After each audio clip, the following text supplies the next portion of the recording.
शहर एक भंवर की तरह था। लोग सड़कों पर भाग रहे थे, गाड़ियां हॉर्न बजा रही थीं और बसें फुस्स फुस्स कर रही थीं। एक भूली बिसरी गली में एक छोटी सी दुकान थी। इसके साइन बोर्ड पर फीके सुनहरे अक्षरों में लिखा था, दी टाइमलेस वर्कशॉप। अंदर खिड़की से आने वाली सुनहरी रोशनी में धूल के कण नाच रहे थे। पुरानी लकड़ी और पॉलिश की गंध हवा में तैर रही थी। काउंटर के पीछे एलियास खड़ा था। उसका झुर्रियों वाला चेहरा चांदी के बालों से घिरा हुआ था। उसकी आंखें, हालांकि उम्र के साथ धुंधली हो गई थीं, फिर भी एक जवां चमक बरकरार थी। वो एक मास्टर कारीगर था जिसने अपनी पूरी जिंदगी क्लॉकसाजी की कला को समर्पित कर दी थी। एक बरसाती दोपहर लिली नाम की एक जवान औरत दुकान में दाखिल हुई। वो शहर में नई थी। उसकी आंखें आश्चर्य और थोड़े से डर से भरी हुई थीं। वो कुछ खास, कुछ अनोखा, अपनी नई जिंदगी की निशानी ढूंढ रही थी। उसकी निगाह एक घड़ी पर पड़ी जिसका चेहरा नाजुक चांदी की फिलीग्री से सजा हुआ था। क्या मैं आपकी मदद कर सकता हूं युवती? एलियास की आवाज धीमी थी, लगभग एक फुसफुसाहट जैसी। लिली ने बूढ़े आदमी की ओर रुख किया। उसके होठों पर एक शर्मीली मुस्कान थी। मैं एक घड़ी ढूंढ रही हूं, उसने कहा। उसकी आवाज फुसफुसाहट से थोड़ी ही ऊपर थी, कुछ डिफरेंट। एलियास की आंखें चमक उठीं। वो जानता था कि उसका क्या मतलब है। वो उसे एक पीछे वाले कमरे में ले गया। उसका कमजोर हाथ उसके हाथ पर हल्के से टिकिंगा हुआ था। कमरा छोटा था, अंधेरा था, अजीब और अद्भुत घड़ियों से भरा हुआ था। कुछ भव्य और आलीशान थीं, तो कुछ छोटी और डेलिकेट। और फिर उसने उसे दिखाया। मखमली कपड़े के नीचे छिपी एक घड़ी जैसी कोई और नहीं थी। यह पॉलिश की हुई शीशम की लकड़ी से बनाई गई थी।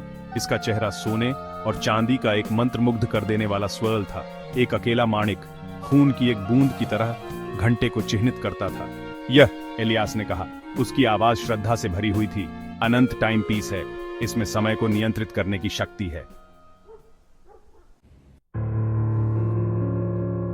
लिली घड़ी को घूर रही थी। उसकी सांस उसकी गर्दन में अटक गई थी। वो अपनी आंखें नहीं हटा पा रही थी। घड़ी एक ऊर्जा, एक जीवन शक्ति के साथ धड़कती हुई प्रतीत हो रही थी। यह सुंदर, मंत्रमुग्ध करने वाला और पूरी तरह से भयानक था। समय को नियंत्रित करें, उसने फुसफुसाया। उसकी आवाज थोड़ी ट्रेंबल रही थी। लेकिन कैसे?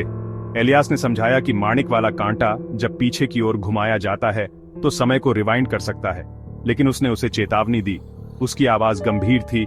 समय एक नाजुक चीज है बच्ची। इसके साथ छेड़छाड़ करना आपदा को न्योता देना है। लिली उसकी एक न सुनी। वो घड़ी पर, उसकी शक्ति पर, उसके द्वारा प्रस्तुत संभावनाओं पर मोहित हो गई थी। उसने अपनी गलतियों को मिटाने, अपने सबसे खुशी के पलों को फिर से जीने की कल्पना की। एलियास की चेतावनियों को अनसुना करते हुए उसने हाथ बढ़ाया और माणिक वाले कांटे को घुमा दिया। उसके चारों ओर की दुनिया घुल गई, रंगों और ध्वनियों का एक घूमता हुआ व्हर्लविंड। जब लिली ने अपनी आंखें खोलीं तो उसने खुद को वापस घड़ी की दुकान में पाया।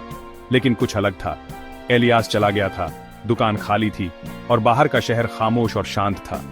दहशत उसके अंदर दौड़ गई। उसने समय को रिवाइंड कर दिया था, लेकिन वो फंस गई थी, समय में जमी हुई दुनिया में अकेली। घड़ी अशुभ रूप से टिक रही थी, जो उसकी मूर्खता की निरंतर याद दिलाती थी। उसने माणिक वाले कांटे को आगे बढ़ाने की कोशिश की, लेकिन वह हिला नहीं। लिली फर्श पर गिर पड़ी। उसके चेहरे से आंसू बहने लगे। उसने एक भयानक निश्चितता के साथ महसूस किया कि उसने एक भयानक गलती की है। एलियास सही कह रहा था।